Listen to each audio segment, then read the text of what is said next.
जय जोहार संगवारी हो। मैं हूं आप मन संग आप मन की संजना कुशवाहा। स्वागत करत हूं हमार खास बुलेटिन खबर संझामा। चलो बुलेटिन की शुरुआत करथन। तो 10 जून के दिन प्रधानमंत्री नरेंद्र मोदी की अध्यक्षता में होने वाला एनडीए शासित राज्य मन के महत्वपूर्ण मुख्यमंत्री मन के महत्वपूर्ण बैठक में छत्तीसगढ़ के मुख्यमंत्री विष्णुदेव साय घलो शामिल होही। बता दो राजधानी दिल्ली में होने वाला ये बैठक ला काफी अहम माने जाते। बैठक में राज्य सरकार के 1 साल की उपलब्धि, विकास कार्य और जन कल्याणकारी योजना मन के क्रियान्वयन ऊपर विस्तार ले चर्चा होगी। वहीं मुख्यमंत्री साय संग दोनों उप मुख्यमंत्री घलो मौजूद रही और छत्तीसगढ़ के रिपोर्ट कार्ड पेश करे जाही। जानकारी के अनुसार बस्तर क्षेत्र के विकास, नक्सल प्रभावित इलाका में होवत बदलाव, सड़क संगे संग शिक्षा, स्वास्थ्य और रोजगार जैसे मुद्दा प्रमुखता ले उठाए जा सकते हैं। वही बैठक के बाद मुख्यमंत्री नीति आयोग के बैठक में घलो हिस्सा लेही। एक संगे संग राजनीति जानकार मान के मुताबिक ये बैठक छत्तीसगढ़ बर महत्वपूर्ण साबित हो सकते, काबर की केंद्र सरकार ले कई विकास योजना और विशेष पैकेज की मांग घलो रखे जा सकते। अब सबके नजर दिल्ली बैठक के नतीजा ऊपर टिके हवे।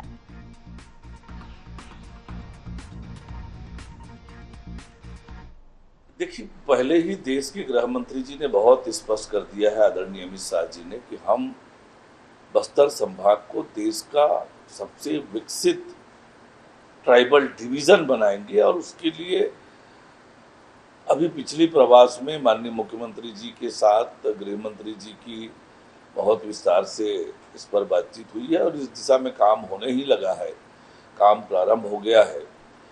और 10 तारीख को जो बैठक है एनडीए शासित राज्यों के मुख्यमंत्री उप मुख्यमंत्रियों की, एनडीए सरकार के केंद्र में 12 साल होने के उपलक्ष्य में ये बैठक हो रही है। इन 12 सालों में जो उपलब्धियां देश ने हासिल की है उन सबको बातचीत होगी, आगे के रोड मैप पर चर्चा होगी। छत्तीसगढ़ की राजनीति में फिर बयानबाजी की दौर तेज होगी से बता दो वरिष्ठ भाजपा विधायक अजय चंद्राकर कांग्रेस ऊपर जम के हमला बोलत कई मुद्दा में अपन प्रतिक्रिया दी हवे। जी हाँ, युवा कांग्रेस चुनाव ले लेके हसदेव अरण्य, शराब घोटाला और डीलिस्टिंग जैसने मुद्दा ऊपर चंद्राकर खुल के बोली थे। विधायक के कहना हवे कि कांग्रेस के भीतर अब देवेंद्र यादव सबले प्रभावशाली नेता के रूप में उभरत दिखत हवे और वो अपन राजनीतिक गुरु भूपेश बघेल ले आगे निकले की कोशिश करत है। एक संगे संगे आगे वो का कुछ कहीन है, आप मन भी सुनो। तो जहां तक जानता समझता हूं सिर्फ देवेंद्र यादव जी हैं, बाकी सब उसके पीछे। बाकी के वो ताकत नहीं है जो देवेंद्र यादव जी दिखा रहे हैं। और बहुत अच्छी बात है, देवेंद्र यादव जी अपने गुरु भूपेश बघेल जी को धक्का दे के आगे बढ़ रहे हैं। कार्यवाही बड़ी छोटी नहीं होती, मुख्य रूप से जो घट रही है उनके कारणों, उन प्रवृत्तियों की जांच करके उसको दूर करना चाहिए, जो भी दोषी हो। और मैंने कहा ना, अभी आप लोग सुन रहे थे, मैं भी एक आदमी को हटाने की मांग करूंगा। मेरे साथ झूठ क्यों बोल रहे हैं वो लोग? जब नहीं हटेंगे, नई कार्रवाई होगी तो फिर कोई न कोई बात हो जाती है। आखिर इतने निरंकुश क्यों हो जाते हैं? आपने देखा है, अभी मैं बात कर रहा था उसको। इति छत्तीसगढ़ के हसदेव अरण्य मां पेड़ कटे के मुद्दा ऊपर एक बार फिर राजनीतिक बहस के केंद्र में बन गई से। बता दो नेता प्रतिपक्ष डॉक्टर चरणदास महंत सरकार ऊपर हमला बोलत हसदेव मामला में जवाब मांगे हवे। महंत की कहना है कि लाखों पेड़ के कटे सिर्फ जंगल के नुकसान नहीं बल्कि आदिवासी समाज के जीवन, संस्कृति और संगे संग पर्यावरण जुड़ा मामला गंभीर है। एक संगे संग आरोप है कि सरकार अब तक साफ साफ जवाब नहीं दे पाई है।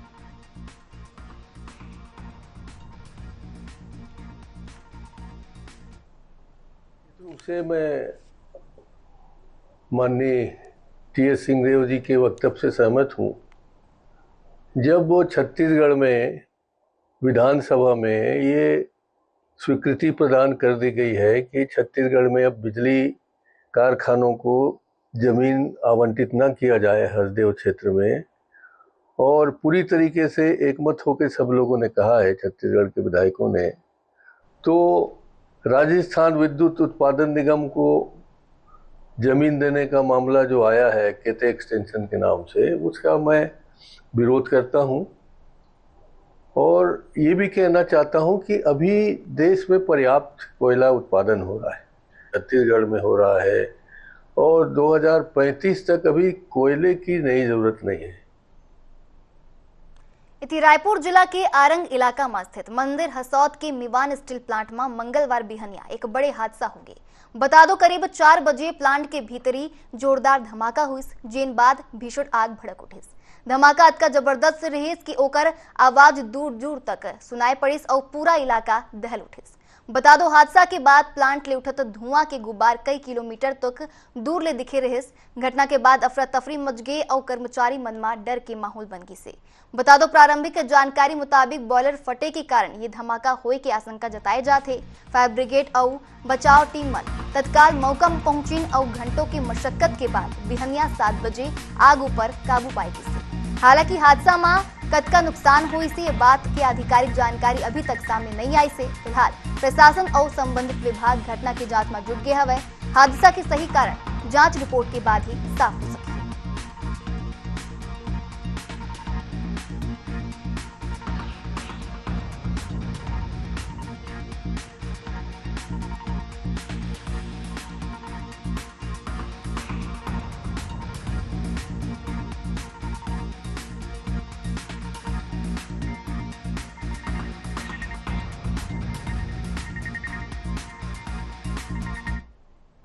बालोद ले खबर है। जी हां, बालोद जिला में सर्व आदिवासी समाज के आंदोलन सोमवार ला उग्र रूप ले से। बता दो जामड़ी पाटेश्वर धाम मामला और अपन विभिन्न मांग मन ला सैकड़ों आदिवासी कलेक्ट्रेट घेराव पर पहुंची। बता दो प्रदर्शन के दौरान बैरिकेड तोड़ के आंदोलनकारी कलेक्टर परिसर में पहुंच गए और यही बीच पुलिस और प्रदर्शनकारी मन के बीच झड़प घलो हो गई।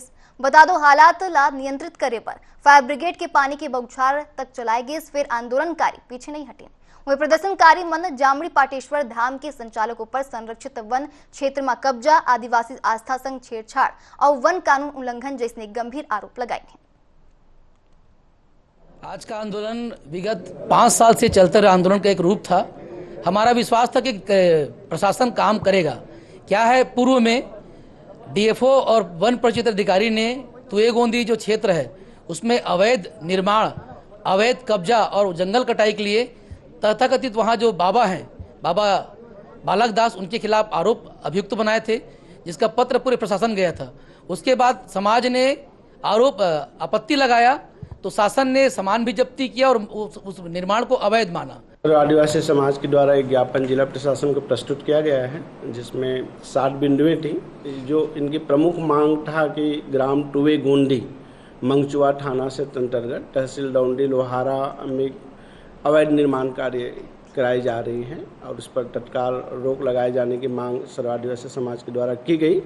जिला प्रशासन ने आदिवासी समाज की भावनाओं को ध्यान में रखते हुए, चूँकि लगभग 2000 से 3000 की संख्या में हमारे आदिवासी भाई बहन यहाँ पर उपस्थित हुए थे, तो उनको संज्ञान में लेते हुए इन कार्यों पर तत्काल प्रभाव से और आगामी जब तक सर्व आदिवासी समाज के साथ चर्चा होगी उस समय अंतराल तक इस पर रोक लगाई गई है। इतने धमतरी कलेक्ट्रेट परिसर में ओबेरा अफरा तफरी मच गई जब एक युवक खुद ऊपर केरोसिन डाल के आत्मदाह करे के कोशिश करी से। गनीमत रही कि मौका में मौजूद सुरक्षा कर्मी मन के सतर्कता ले बड़ा हादसा टल गए और युवक की जान बच गई। बता दो प्रत्यक्षदर्शी मन के मुताबिक युवक अचानक कलेक्ट्रेट परिसर पहुंच गए और अपन ऊपर ज्वलनशील पदार्थ डाल के आग लगाए के प्रयास करे लगे। सुरक्षा कर्मी मन तुरंते हरकत में आईन और युवक ला रोक दिल।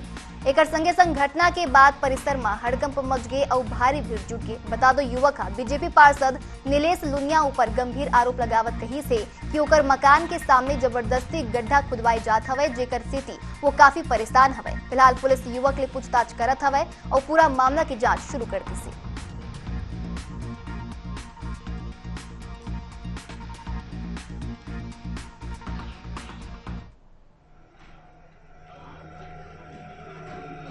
दुर्ग जिला के 22 बछर के बेटी दीपिका ला खून नहीं मिल जाते ता ओकर जान बच सकत रही। अगर अस्पताल के डॉक्टर मन मानवता दिखातीन तब 22 बछर की बेटी दीपिका की जान बच सकत रही। बता दो दुर्ग जिला अस्पताल ले एक ऐसने दर्दनाक घटना सामने आई से जिन्हा स्वास्थ्य व्यवस्था पर गंभीर सवाल खड़ा कर दी से। एक गरीब मजदूर परिवार के 22 बछर की बेटी दीपिका खून के भारी कमी ले जूझत रही।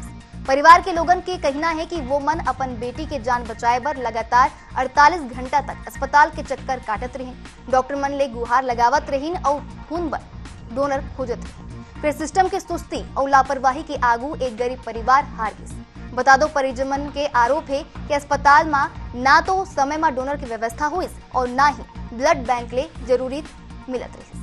माता पिता हाथ जोड़ जोड़ के मेहनत करत रहीन, फिर जिम्मेदार मन के कान में जू नहीं रिंगत रही। आखिरकार जिंदगी और मौत के लड़ाई लड़त दीपिका आज दुनिया ले विदा हो गई।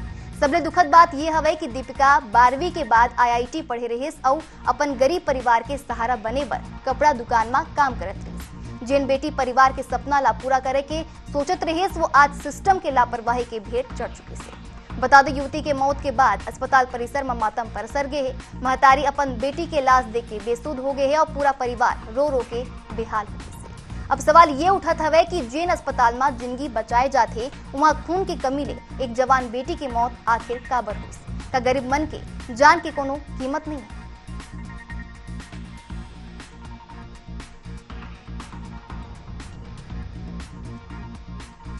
पता किया था कि उनको सिकल सेल एनीमिया से इन्फेक्टेड थे और उनका मेडिसिन भी चल रहा था। 5 ग्राम उनका ब्लड था और उनको ब्लड के लिए O पॉजिटिव ब्लड के लिए बोला गया था। तो जैसे वो उनके पास अगर डोनर नहीं था तो कम से कम 1 या 2 ब्लड दिया जाना था, दिया जा सकता था। और ये इसी चीज़ को मैंने बताया कि कम से कम मेरे पास तक उनको आना चाहिए था। तो अगर उनको ब्लड चढ़ जाता तो शायद उनकी लाइफ सेव किया जा सकता था। बिलासपुर खबर है, जी हाँ बिलासपुर में एक तरफा मया के खतरनाक अंजाम देखे बर मिले से, जहाँ एक सिरफिरा आशिक युवती के पिता ऊपर जानलेवा हमला कर दी से। बता दो दिन दहाड़े सड़क में हो ये चाकूबाजी ले पूरा इलाका दहशत में आ गई से। घटना कुदूदंड स्थित माता चौरा के पास की बताई जाती, जी हाँ आरोपी अचानक पहुंचे और युवती के पिता ऊपर चाकू ले हमला कर दी। हमला में घायल अधेड़ गंभीर रूप ले घायल हो गई है, जिनला तुरंत अस्पताल पहुंचाए गए। अभी वो सिम्स अस्पताल में इलाजरत हवे। बता दो घटना की CCTV फुटेज घलो सामने आ गए हवे, जेमा आरोपी के करतूत साफ दिखत है। आप मन वीडियो के माध्यम में देख सकत हो।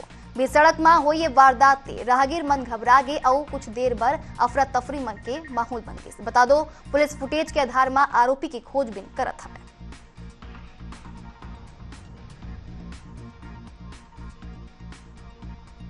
बता दो ये वीडियो सोशल मीडिया में घलो वायरल होवत है। संगे संग आरोपी के खोजबीन में पुलिस जुट गई से। धमतरी जिला ले एक दुखद खबर सामने आई से, जी हाँ जंगल में सराई बिनाए गए सास दमाद और मधुमक्खी के झुंड टूट पड़े। बता दो हमला अतका जबरदस्त रहे कि बुजुर्ग महिला के इलाज दौरान मौत हो गई, जबकि उकर दमाद घायल हो गए है। घटना दुगली थाना क्षेत्र के पाल गांव की बताए जाती। जानकारी के अनुसार रामवती नेताम अपन दमाद संग जंगल गे रही। इस दौरान अचानक मधुमक्खी मन के झुंड हमला कर दिन। हमला ले दोनों गंभीर रूप ले घायल हो गए। बता दो आसपास के लोगन मन मदद कर अस्पताल पहुंचाइन, फिर रामवती नेताम के जान चले गए। एक संगे संग घटना बाद गांव में शोक के लहर दौड़ गए है। परिवार के लोगन के रो रो के बुरा हाल हो गए से। वही घटना में डॉक्टर मन बताइन है कि घायल दमाद खतरा ले बाहर हवे और इलाज जारी हवे।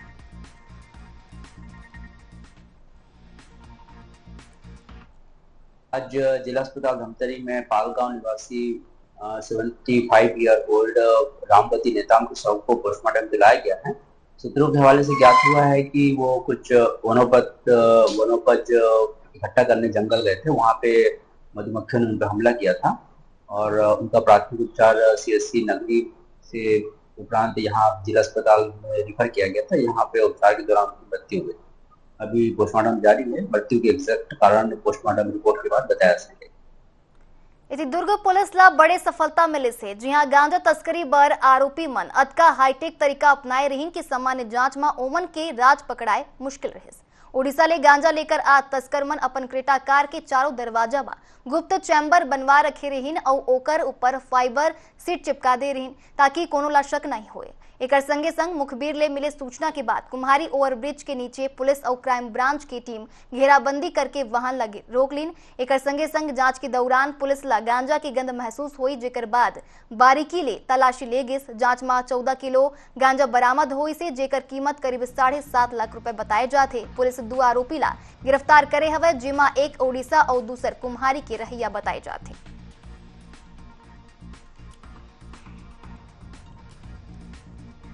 कुम्हारी थाना में एक सूचना मिली थी कि एक क्रेटा कार पर 15-17 किलो गांजा लेकर के एक आ रहा है और कुम्हारी में ही सप्लाई देने वाला था।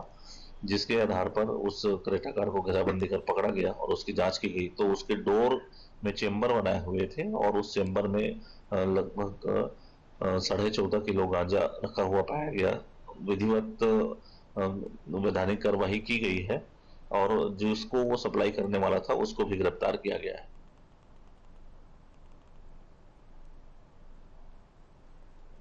इति गौ माता के सम्मान और सनातन संस्कृति के संदेश ला जन जन तक पहुंचाए बर रायपुर के ललित यादव एक बार फिर पदयात्रा में निकल पड़ी हैं। बता दो, श्रद्धा सेवा और संकल्प ले भरपूर ये यात्रा रायपुर ले नेपाल के प्रसिद्ध पशुपतिनाथ धाम तक जाए। ललित यादव के सरलग 30 साल के पदयात्रा है। पहली बेर वो अयोध्या तक पैदल गे रहीन, दूसरे साल केदारनाथ धाम पहुंचिन और अब पशुपतिनाथ तक के कठिन सफर तय करत हवे। हिंदुत्व को जगाने के लिए पैदल यात्रा कर रहे हैं। देखिए, इससे पहले वो अयोध्या के बाद जो है केदारनाथ, अब जो है पशुपतिनाथ जो है पैदल यात्रा कर रहे हैं। ये हर साल जो है पैदल यात्रा करते हैं और जो है हिंदुत्व को जगाने का प्रयास करते हैं। हिंदुओं को जो है किस तरह से बात करते हैं। लखन यादव है, ये हर साल पैदल यात्रा के लिए जाते हो, इस साल भी जा रहे हो, क्या संदेश देना चाहते हो और कहाँ जा रहे हो? मैं यहाँ से पशुपतिनाथ नेपाल धाम जा रहा हूँ और ये मेरा सबसे बड़ा उद्देश्य है हमारी गौ माता जो राष्ट्र माँ का दर्जा मिले उन्हें, और जो हमारी गौ माता रास्ते रास्ते में भटकते रहती उनका भी एक घर हो और उन्हें भी मतलब पूजा जाए बढ़िया, और उनके लिए भी एक कानून लागू हो। यही सरकार से मेरी निवेदन है जी। गौ माता को लेकर आप जो है दर्शन के लिए जा रहे हैं, जगह जगह जा रहे हैं, तो सरकार भी तो अलग अलग जो नियम है या तो जो सरकार जो है योजना ला रही है। अभी जैसे छत्तीसगढ़ की बात की जाए तो गौधाम योजना ला रही है, सड़कों में जो गाय है ना घूमे उसको लेकर, उसको कैसे? देखिए, जो कुछ लोग क्या करते हैं कि गौ माता मतलब जब तक दूध दे रही है तब तक उसको अपने पास रखते हैं, अन्यथा उसके बाद गौ माता को छोड़ दिया जाता है। तो हमारी सरकार से यही अपील है कि जो गौ माता जो रोडों में और बाहर में घूमती है उनके लिए मस्त गौधाम बनाया जाए, और गौधाम में मस्त डेली मतलब जैसे हम मंदिरों में आरती करते हैं वैसे गौधाम में भी आरती होना चाहिए गौ माता का। बस यही उद्देश्य है, और इस उद्देश्य से जो हमारे युवा लोग हैं जो उनके लिए संदेश है कि भाई धर्म के लिए अगर आगे बढ़ोगे, धर्म का कार्य करोगे तो तुम नशा जो कर रहे हो उससे मुक्ति मिल जाएगी आपको। देखिए, गौ माता की सेवा जो है प्रत्येक मनुष्य को करना चाहिए, और इसी को लेकर जो है ये जो रायपुर का शख्स है वो जो है तमाम जो देवालय है उनका दर्शन कर रहे हैं। वो अयोध्या गए, अयोध्या के बाद जो है केदारनाथ गए, अब जो है पशुपतिनाथ जा रहे हैं और जो हिंदुत्व का जो अलग है वो जगाने का प्रयास कर रहे हैं। गौ माता को लेकर जो है लोगों को प्रेरणा दे रहे हैं कि गौ माता को कैसे जो है सुरक्षित रखा जा सकता है, कैसे जो है उनकी सेवा की जा सकती है। कैमरामैन योगेश के साथ शशिकांत साहू, एशियन न्यूज, रायपुर। तो खबर संझा में कई खबर अब मुला देव विदा। जय जोहार, जय छत्तीसगढ़।